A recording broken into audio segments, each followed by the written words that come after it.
Number 13, convert each of the following into a pressure reading expressed in torr. So I'm actually being asked to do 4 different conversions, converting atmospheres into torr each time.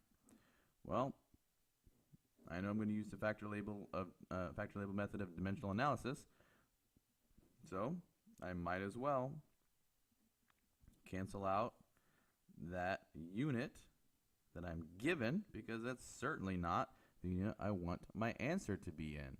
What unit do I want my answer to be in? Torr. So I'm going to put torr on the numerator of all of these. I'm doing the same function for all of them. And how many torr are in 1 atmosphere of pressure? 760, 760, 760, 760. Now I can see that atmospheres are going to cancel in each of these scenarios, and torr will be the only unit I have left.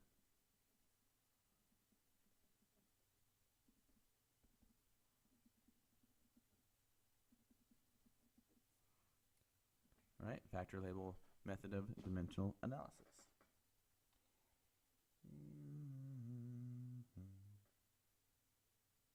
All right, let's actually do some number crunching. All right, so 1.25. What am I doing? What is that telling me to do? To multiply these numbers across. Multiply by 760. 950. 3 significant figures right there. So 950 decimal torr. And if you're thinking to yourself, wait a minute, this doesn't have a decimal right here. That's true, but remember, this is actually a definition. This is an exact number. It's exactly 760, right? That the value in this conversion factor is not limiting my significant figures in my answer. Move over to B. Oh no, we have scientific notation. Oh my gosh, it's the end of the world. No, it's not. Just multiply the coefficient by your 760.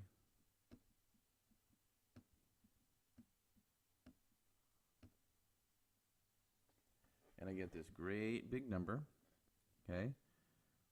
Was that 1,884.8? But I have to move the decimal 3 places, 1, 2, 3. So that would actually be, again, going 3 significant figures. So the last value I'd have is right here. That 4 is telling me to leave the 8 alone, so it's 1.88 torr.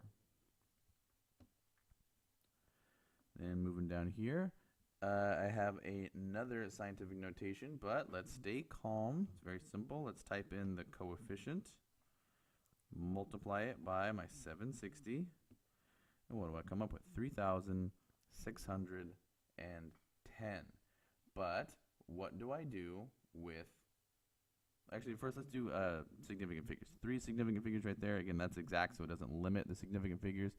This has 3, so I'm going to go to right there. So I'm actually going to use some scientific notation of myself.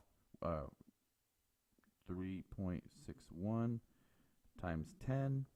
Now, this being a positive exponent tells me that I need to move this 4 places to the right. Now, in order to make this into scientific notation, the decimal has to be between the 3 and the 6. Well, in order to move it from this spot in the calculator, 1, 2, 3 places have to be moved.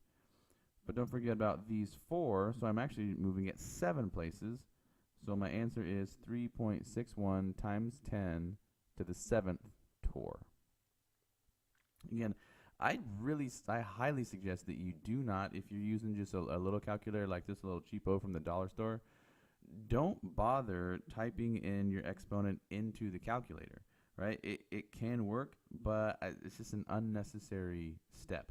Now, if you have a nice graphing calculator, or even if you have a nicer calculator that's not graphing but still nice, sure, go ahead. And if you're comfortable doing that, feel free. But if not, just stick with using multiplication and division, and then reasoning through where the decimal should be. Lastly, let's do last one, D. 7.60, I'm going to multiply by 760. So I'm ended up with this 5,706, but it's a times 10 to the 6, so the decimal is really 6 places out here. That's a pretty darn big number.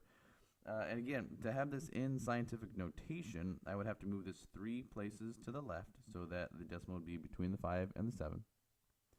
So it would be 5.7, and I'm only using 3 significant figures here, so that 6 tells me to round that 7 up. So I'm actually going to report 5.78.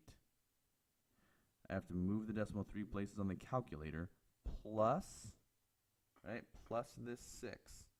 3 plus 6 is 9, so that's times 10 to the 9th torr.